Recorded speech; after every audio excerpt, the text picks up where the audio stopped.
So hello welcome guys, जाडेक्स में channel में आपका बहुत बहुत स्वागत है। तो कैसे हैं आप लोग? आई होप आप सब ठीक होंगे, अच्छे होंगे। और बहुत बहुत कॉन्ग्रेचुलेशन उन लोगों को जिन लोगों का सिलेक्शन हुआ है।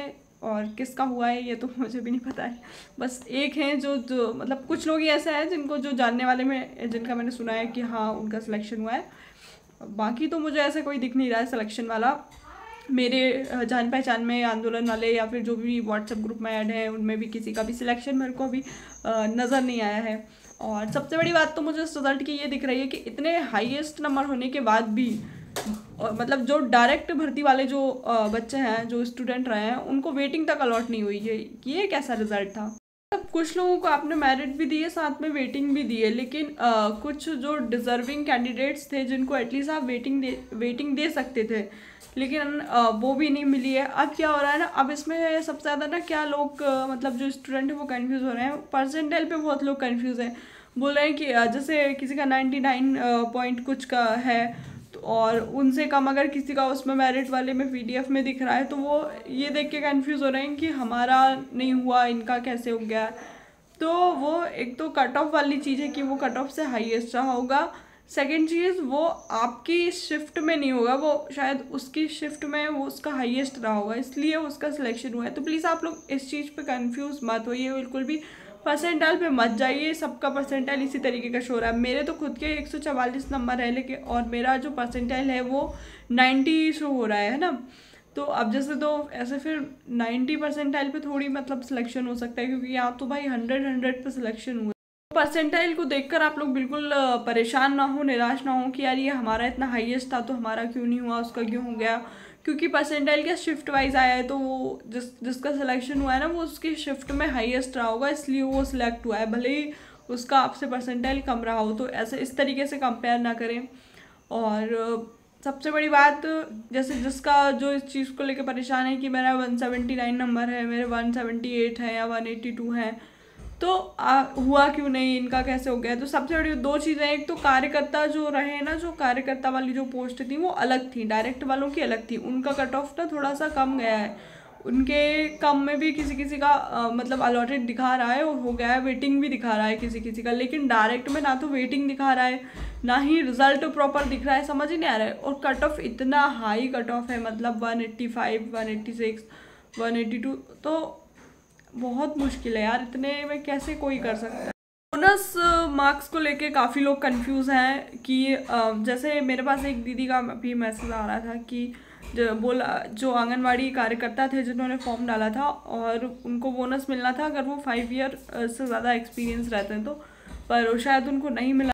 तो जो बोनस किसी किसी को एनसीसी वाले बोनस भी मिले 8 नंबर का, वो एक लड़की का मैं देख रही थी, उसका मतलब ऐसे 180 की लाइन में ही कुछ था, और फिर उसको 9 नंबर का बोनस मिल गया एनसीसी वाला, तो उसका 190 की लाइन में कुछ हो गया स्कोर और उसका सिलेक्शन हो गया। तो ये सारी चीज़ें पता नहीं। और ज़्यादातर बोनस भी कार्यकर्ताओं में ही देखने को मिल रहा है, क्योंकि वो एक्सपीरियंस है, और कुछ का एनसीसी का देखने को मिला है, बट सिलेक्टेड लोगों का ही देखने को मिला है, बहुत कम लोगों का। मेरे को मतलब यार बहुत परेशान है यार लड़कियां, मैं इसको से देखा नहीं जा रहा है। काफ़ी लोगों के मेरे पास मैसेजेस आ रहे हैं, और बहुत जिस दिन रिज़ल्ट आया था ना, मतलब बस मैं उस दिन जिस दिन रिज़ल्ट आया था उस दिन इतने ज़्यादा फ़ोन और वो आ रहे थे मैसेजेस कि हुआ क्या है, समझ ही नहीं आ रहा था लोगों को कि रिज़ल्ट ये क्या हो गया। मतलब मैं तो खुद इतना वो थी कि यार मेरे को ये तो था कि एटलीस्ट 170 की लाइन में जिनका है उनका तो होगा ही यार, होना ही चाहिए। मतलब 180 वालों का तो देखो कंफर्म ही था कि कहीं ना कहीं से उनका हो जाएगा, पर कहीं जैसे अब 185 अगर कट ऑफ गया है तो वो जो 182 183 वाले हैं उनका भी नहीं हुआ है, लेकिन 179 वालों का नहीं हुआ, किसी का नहीं हुआ। तो थोड़ा बहुत पहली बार मैंने ऐसा रिजल्ट देखा है कि इतना हाई कट ऑफ चला गया। अब भाई देखो, कुछ लोग इसमें आके बोलेंगे कि यार देखो पेपर का लेवल मतलब बहुत वैसा था, मॉडरेट था, इजी था, नहीं तो इसलिए इतने ज़्यादा स्कोर किए बच्चों ने। तो इजी हमने थोड़ी बनाया था पेपर, पेपर बनाने वाला ईएसवी था, उन्होंने पेपर बनाया, तो उनको समझना चाहिए ना यार कि आप एक तो पेपर इतना रद्दी सा पेपर बना के देते हो, और अगर बच्चा फिर उसमें अगर हाईएस्ट स्कोर कर रहा है तो आप कट ऑफ इतना हाई गिरा रहे हो, उसमें भी यार क्लैरिटी नहीं है यार, रिजल्ट में कुछ भी नहीं समझ आ रहा है। जिस किसी का हो गया, किसी का नहीं हुआ, सेम नंबर में सेम चीज़ों में भी किसी का नहीं हो रहा है, तो बहुत सारी चीज़ें ना अभी ऐसे गड़बड़ सी लग रही हैं। मतलब एक्सेप्ट ही नहीं कर पा रहे हैं इस रिजल्ट को, क्योंकि कहीं ना कहीं ऐसा, अब एक तो एमपी में विश्वास करना बहुत मुश्किल है क्योंकि ये लोग घोटाले इतने कर चुके हैं और नए नए तरीके से करते हैं। अभी उसका आपने देखा होगा कांस्टेबल वाला कितना अभी सामने आया है, कितने करोड़ों का था वो, और कांस्टेबल के बाद ये पटवारी में भी हुआ था। तो इतने घोटाले के बाद अब इसमें विश्वास करना बहुत मुश्किल हो रहा है कि कैसे मतलब इतना हाईएस्ट कट ऑफ देने के बाद जो सिलेक्शन वाले लोग हैं ना वो नज़र नहीं आ रहा है। मतलब जो मैंने जितने देखे, मैं खुद बता रही हूँ ना यार, इतने अच्छे अच्छे कैंडिडेट्स थे हमारे ग्रुप में, सबके इतने अच्छे अच्छे नंबर थे, किसी का तो होना था यार, किसी को बोनस मिल के ही हो जाता, तो मतलब बोनस वाले जो मार्क्स थे वो भी नहीं मिले। लोग बहुत परेशान हैं। कुछ लोग चाहते हैं कि अब इसके खिलाफ आवाज़ उठाए, लेकिन वो बस व्हाट्सएप ग्रुप पे चाह रहे हैं। लोगों को मैं ये बोलना चाहती हूँ जो ये चाहते हैं कि हमारे साइड से प्रोटेस्ट किया जाए। देखो, मैं नेयू की जो हूँ अध्यक्ष हूँ, जिला अध्यक्ष भोपाल से।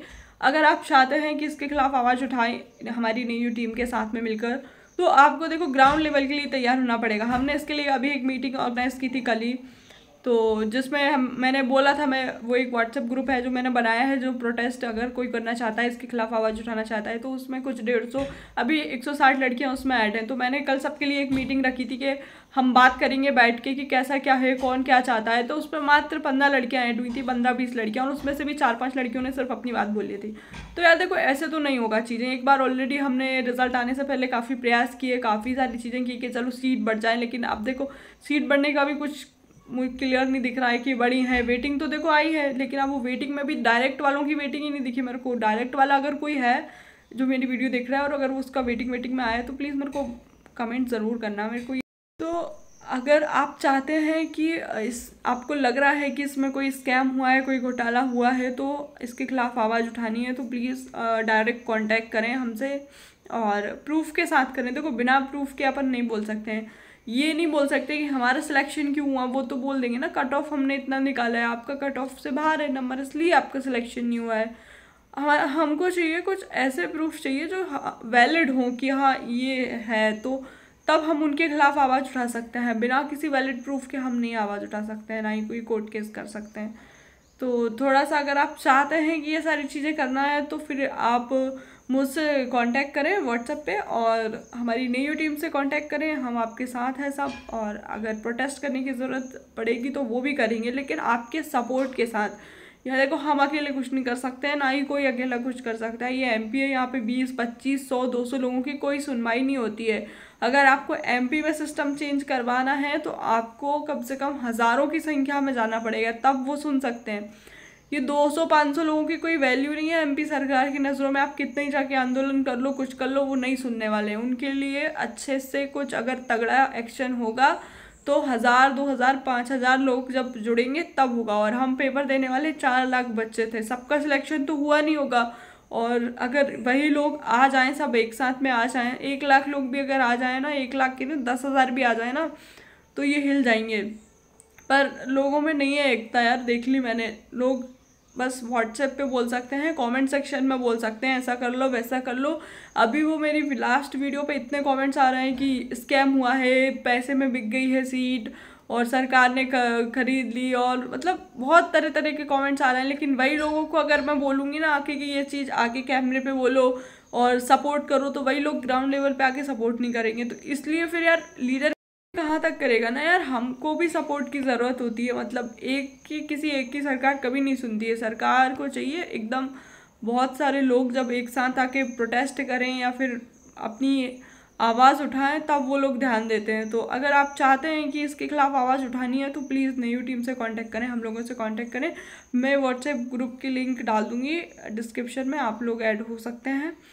लेकिन वही लोग ऐड हो जो सच में ग्राउंड लेवल पे काम करना चाहते हैं। फालतू की भीड़ इकट्ठा मुझे बिल्कुल नहीं करनी है, ना ही कोई मतलब है यार। फालतू टाइम वेस्ट करने का कोई मतलब नहीं है अगर सच में नहीं करना चाहते हो। क्योंकि कल की मीटिंग में 15-20 लोग जो ऐड हुए थे, तो उनको मतलब इस तरीके का अगर इंटरेस्ट आप दिखाएंगे तो फिर कुछ नहीं हो सकता है। बाकी आपका क्या है, क्या सिस्टम है, क्या रिजल्ट को लेके प्लीज़ वीडियो के नीचे कमेंट सेक्शन में ज़रूर बताइएगा। क्योंकि लोग परेशान हैं कि ऐसा हुआ है वैसा हुआ है, तो उस चीज़ का आप प्लीज़ प्रूफ दीजिए और समझाइए हमें कि आपको क्या लग रहा है कि कहाँ गड़बड़ हुई है।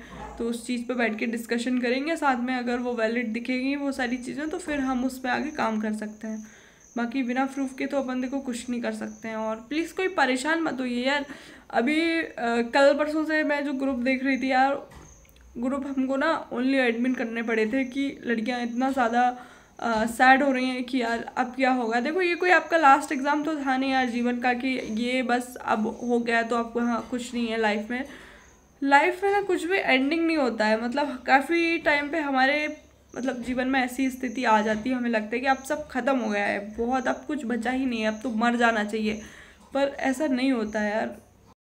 देखो ये सबके साथ होता है, ये आपके साथ जैसे अभी एग्ज़ाम हुआ, आपने सोचा होगा कि हमारा सिलेक्शन हो जाएगा लेकिन नहीं हुआ, तो अब आपको ऐसा लग रहा है कि सब कुछ खत्म हो गया है। तो सबकी लाइफ में ना किसी अलग वे में ऐसी चीज़ें, ऐसी स्थितियाँ बनती हैं कि ऐसा लगता है कि नहीं यार अब कुछ नहीं हो सकता, हम मतलब अब तो सब खत्म ही हो चुका है। मेरे साथ भी काफ़ी बार ऐसा हुआ है, मुझे लगा है कि नहीं अब मुझे मर जाना चाहिए, अब कुछ नहीं हो सकता है। पर यार अब जिस जगह मैं हूँ, आज जहाँ हूँ, तो अगर मैं उस टाइम पे अगर ऐसा कुछ इंसान कर ले तो आज ये जो दिन हम सुख के देख रहे हैं ये नहीं देख सकते। तो ऐसा कुछ नहीं है। देखो मैं बस ये बोलना चाहती हूँ कि लाइफ में कभी भी कुछ भी एंडिंग पॉइंट ऐसा नहीं होता है कि आपको खुद अपना जीवन ख़त्म करना पड़े। आपकी जितनी लाइफ है भगवान ने दी है, तब तक आप बिल्कुल बिंदास जियो। कोई आज दुख है कल सुख ज़रूर आएगा। आज आप सैड हैं, कल आपके लिए भगवान ने कुछ हैप्पी भी अच्छा सोच रखा हो। तो मेरे कहने का मतलब बस इतना ही है मेरी प्यारी प्यारी बहनों। अगर आपका एग्ज़ाम नहीं निकला है तो ये कोई आपका लास्ट एग्ज़ाम नहीं था। आज अभी आपको ऐसा लग रहा होगा कि 1-2 महीने में अभी कोई वैकेंसी नहीं है, लेकिन बहुत जल्दी शायद आपको कोई ऐसी वैकेंसी देखने को मिल जाए जिसमें आप कर पाएँ। मैं बहुत अब यार देखो, एक तो एमपी की वैकेंसी पे भरोसा नहीं होता। चलो जॉब ही सब कुछ थोड़ी होती है यार, मैं समझ रही हूँ थोड़ा फाइनेंशियल इशू होते हैं, लेकिन कहीं ना कहीं से वो भी फिर सॉल्व हो जाएंगे। बस थोड़ा सा अभी धैर्य बना के रखिए, शांति से सोचेंगे आप तो काफ़ी सारे रास्ते हमारे पास होते हैं, लेकिन हम उनको इग्नोर कर देते हैं क्योंकि हमें ऐसा लगता है कि हम जिस रास्ते पे जा रहे हैं हम इस पे कर लेंगे। लेकिन जब हम उस पर असफल हो जाते हैं तो फिर हमें ऐसा लगता है कि अब कोई रास्ता नहीं है, लेकिन ऐसा नहीं होता है। बहुत सारे रास्ते हैं, काफ़ी सारी चीज़ें हैं करने के लिए। तो प्लीज़ कोई भी इतना डिमोटिवेट ना हो कि एकदम बिल्कुल अंत। ये सुपरवाइज़र के लिए तो बिल्कुल ये अंत नहीं। मैं समझ सकती हूँ कि काफ़ी लोगों के लिए एकदम ड्रीम जॉब थी कि यार अब फैमिली देखना है, काफ़ी बहुत मैं बता ही नहीं सकती हूँ, ऐसी ऐसी परिस्थितियाँ थी लोगों के आगे। लेकिन अगर अब नहीं हुआ है तो इसमें अपने हाथ में नहीं था ना, रिजल्ट अपने हाथ में नहीं था, अपने हाथ में मेहनत थी, आपने की, आपने बहुत अच्छे स्कोर किए, सबके बहुत अच्छे नंबर थे। पर अब जब कट ऑफ इतना हाई चला गया तो उसमें आपकी कोई गलती नहीं है। तो प्लीज़ दुखी मत हो। भगवान से प्रार्थना करती हूँ कि आप सबके जीवन में कुछ अच्छा ऐसा हो कि आप लोग अभी जितना निराश हो आगे चल के उससे डबल खुश रहें। क्योंकि अब देखो जीवन है तो रास्ते नए नए बनते जाएंगे और काफ़ी सारी चीज़ें मिलेंगी आपको देखने को अच्छी, मतलब जैसा आपने सोचा है वैसा। बस ये था कि अब इसमें शायद कुछ नहीं हो सकता। ये हो सकता है कि अगर इसमें कुछ स्कैम हुआ होगा तो हम उसमें आवाज़ उठा के एग्ज़ाम निरस्त करवा सकते हैं, लेकिन उसके लिए अपन को बहुत ज़्यादा सॉलिड प्रूफ चाहिए, बहुत सारी चीज़ें रहेंगी। तो इसका भी अभी कुछ बोल नहीं सकते हैं क्योंकि अभी पता ही नहीं है ना कैसा क्या है। तो अभी आप लोग बिल्कुल निराश ना हो, कुछ आगे करने का सोचें। और मैं इस पर एक वीडियो ज़रूर लाऊंगी उन लोगों के लिए जो मतलब जिनके फाइनेंशियल इशू चल रहे हैं या फिर नहीं एग्ज़ाम निकला है, नहीं कुछ कर पा रहे हैं, तो बहुत जल्दी उनके लिए कुछ 1-2 ऐसी चीज़ें जिसमें शायद अगर वो ट्राई करेंगे तो कुछ अच्छा कर लेंगे। तो प्लीज़ थोड़ा सा होप बना के रखें और खुश रहें, भगवान पे भरोसा रखें सब। और मुझे ऐसा लगता है कि जो होता है जीवन में अच्छे के लिए ही कुछ होता है, तो हो सकता है कि इसमें भी कुछ अच्छा छिपा हो, बस हमें दिखाई नहीं देता है ना क्योंकि हम छोटे हैं अभी। सो प्लीज़ इतना निराश ना हो। वीडियो को लाइक कर देना, चैनल को सब्सक्राइब कर लेना। Thank you so much. मैं अभी थोड़ा बिज़ी चल रही हूँ, मेरे घर पे कुछ कामकाज चल रहे हैं, तो इसलिए भी मैं थोड़ा प्रॉपर वीडियो शूट नहीं कर पा रही हूँ। मैंने सोचा था कि सारी चीज़ें आपको वैसे दिखाऊंगी स्क्रीन पे, लेकिन अभी मैं थोड़ा बिज़ी हूँ। तो मैं बहुत जल्दी एक बहुत अच्छी वीडियो लेके आऊँगी जिसमें सारी चीज़ें सुपरवाइज़र के रिज़ल्ट के लेके डिस्कस करूँगी कि कहाँ क्या है। तो तब तक के लिए